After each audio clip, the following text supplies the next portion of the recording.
So my channel is mainly about Brawl Stars, but I play a lot of other games I don't really get to talk about. So today I'm going to talk about all of the other games I don't really get to talk about. Go away, Brawl Stars lobby. Okay, so I play a lot of Clash of Clans. And no, this video is not actually the first time I played Clash of Clans. It all started back in December of last year when I was like, I'm gonna speedrun Clash of Clans, which is another way of saying I'm gonna make the most rushed base ever. So basically, I tried to get to Town Hall 13 as fast as possible, which was the max Town Hall at the time. Sadly, I don't have much footage of it because I thought about making a video on it, but I was already at like Town Hall 5 and I was like, I'm too far into the run, even though I wasn't even close to finishing. To make this even more challenging, I only had barbarians, archers, and giants until I got to Town Hall 11 where I unlocked goblins, because I thought it was funny. I also have 2 clips I recorded once I was at Town Hall 12. The first clip was when I sold a bunch of magic items for gems, and then wasted them all on a 925 gem book of building. But it was actually a really good speedrun strat because I was able to do a major time skip. Here's the clip.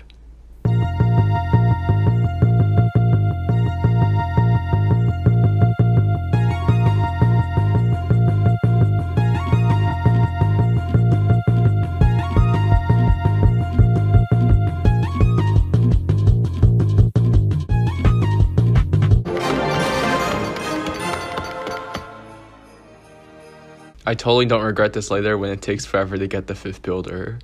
But at least I finished my speed run. I got a final time of 69 days, 3 hours and 10 minutes. And using that book and hammer saved 26 days off of my speed run. So this is what my base looks like now. I play this game like every day, maybe even more than Brawl Stars. Also, my walls aren't all level 1, I have a level 15 one right here. Okay, I play a lot of rhythm games, so I'm going to talk about all of them. I'll start with Sidus 2. It's the first rhythm game I've ever played, and it kind of got me to play like all these other rhythm games. So basically, you tap all these circles when the line crosses them, and you get a score based on how on time you tap the circle. If you get all perfects, you get a million master. There are like over 250 songs, and most of them are pretty good. I've been playing this game for longer than Brawl Stars, by like less than a month, and it's also the only game I spent money on. Yeah, let's not talk about that. I used to play this game all the time, but recently I don't play it as much, but I felt like it was still important to mention it. If you want to get a more in-depth explanation of Sidus 2, I made a review about it back in December. I just rewatched it, and I talk a lot about unimportant stuff, and it might be kind of confusing. It's also kind of hard to understand what I'm saying, so you should probably turn on subtitles if you watch it. The next rhythm game is one that I've been playing a lot, Project Sakai. Or if you want the full name, Project Sakai Colorful Stage featuring Hatsune Miku. Hatsune Miku! I discovered this game when I was scrolling through the Japanese app store. Don't ask. But I saw the game on one of those banners, and I've heard about it before, and that it was in development, so I recognized the picture. And I was like, oh, it came out? I guess I'll check it out. And I was not disappointed. I mean, like, they had Patchwork Staccato. I can play that on the piano.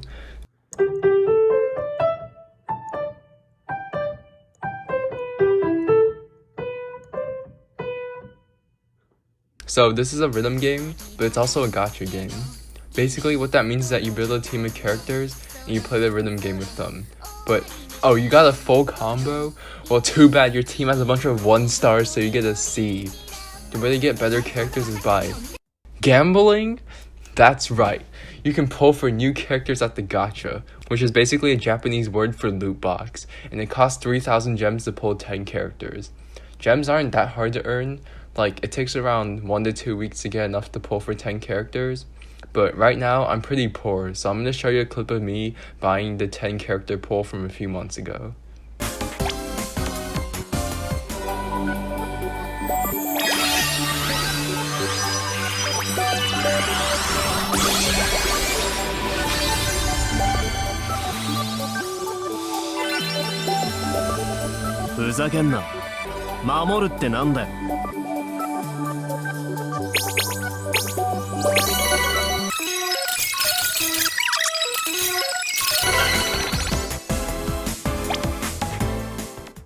Gameplay wise, it's kind of generic. There's some creative level designs and a lot of really hard levels. Actually, what do you mean? These levels are easy. I'm gonna play this song, I bet I could beat it right now.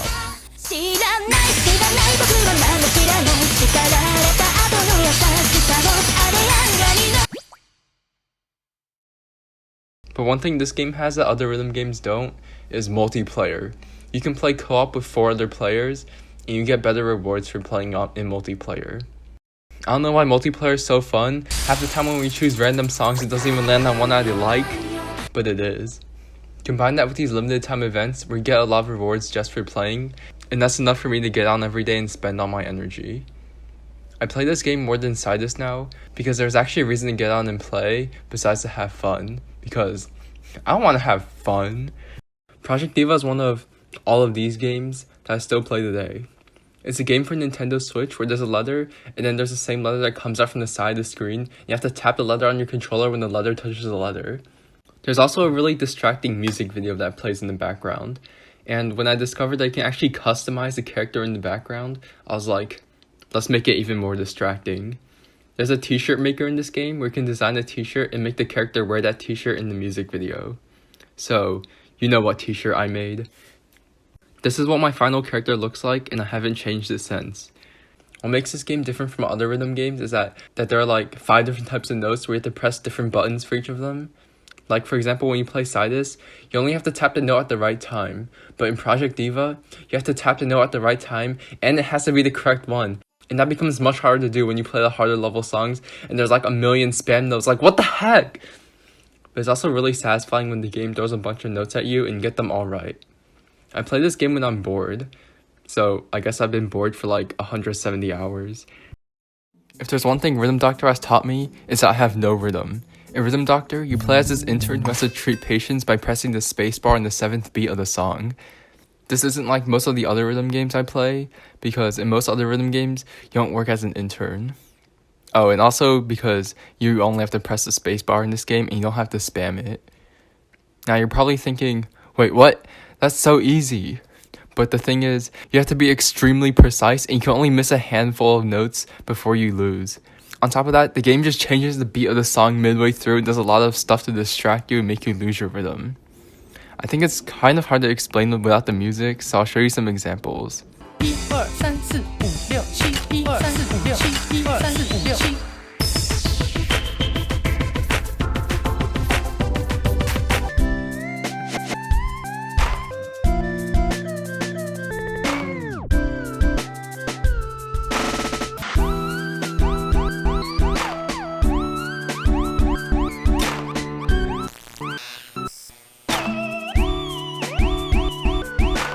Now, I'm surprised how I haven't killed all the patients yet because I literally missed like half the notes because I'm always too early.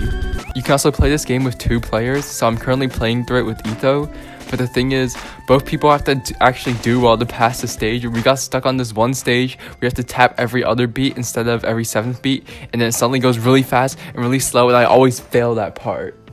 And we lose even though Etho gets like all of them right. Well, I bet I could do it right now. Ready, get, set, go! Get, set, go! Ready, get, set, go! Get, set, go! Ready, get, set, go!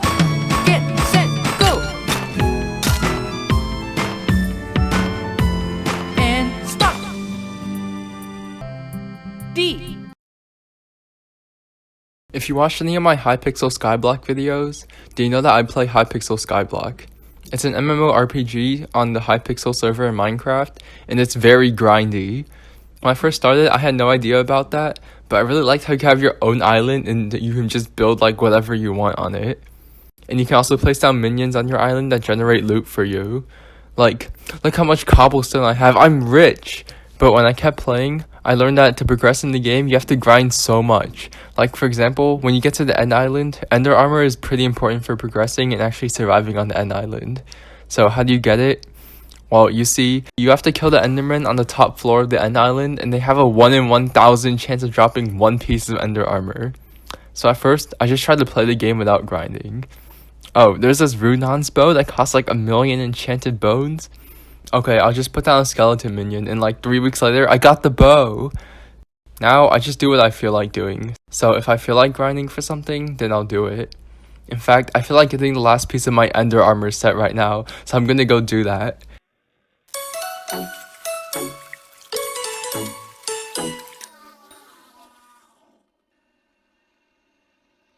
Okay, it's been like 30 minutes, and after getting like 3 duplicate pieces, I finally got the Ender leggings. So, Crosscode is a single-player game that takes place in an MMORPG. But the bad news is, the MMORPG is not Hypixel Skyblock.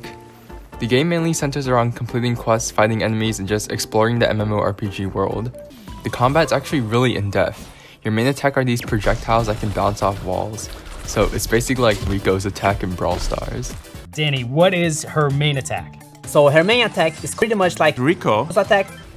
You can also melee, dash, and shield. And all these moves come with an ability, and you can change what that ability is in the skill tree.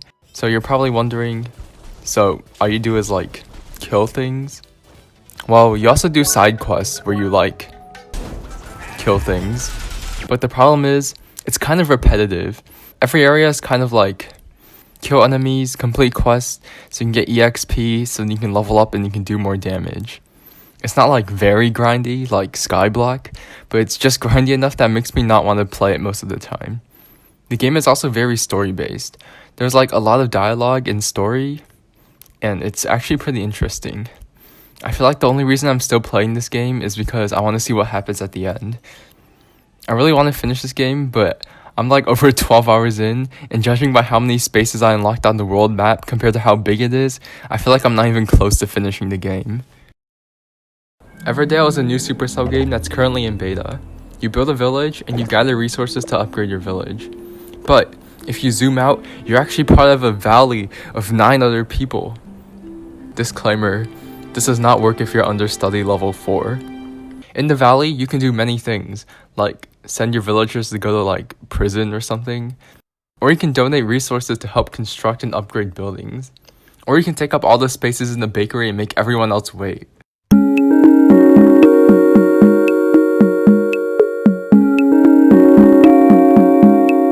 When I first joined our valley, they were hosting an election and I was one of the candidates, so immediately I started my campaign. Please vote for me. If I win, I'll give everyone free cookies. And the next day, let's go, I won! Being leader is so much fun. I did nothing.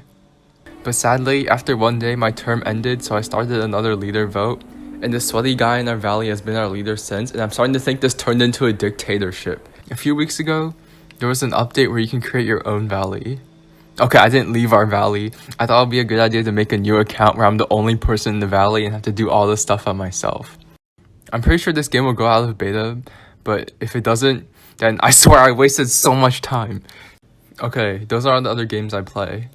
I didn't expect this video to take so long to make, but it was really hard to like write the script and describe what you actually do in those games, especially for Crosscode and Hypixel Skyblock, which, as you can see for Hypixel Skyblock, I kind of didn't really explain what you're supposed to do.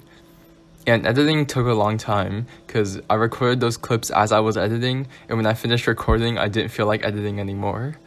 Oh yeah, I've been meaning to say this, but did you know that 100% of my subscribers are subscribed? So if you're one of my subscribers who are not subscribed, then please subscribe. Okay, bye.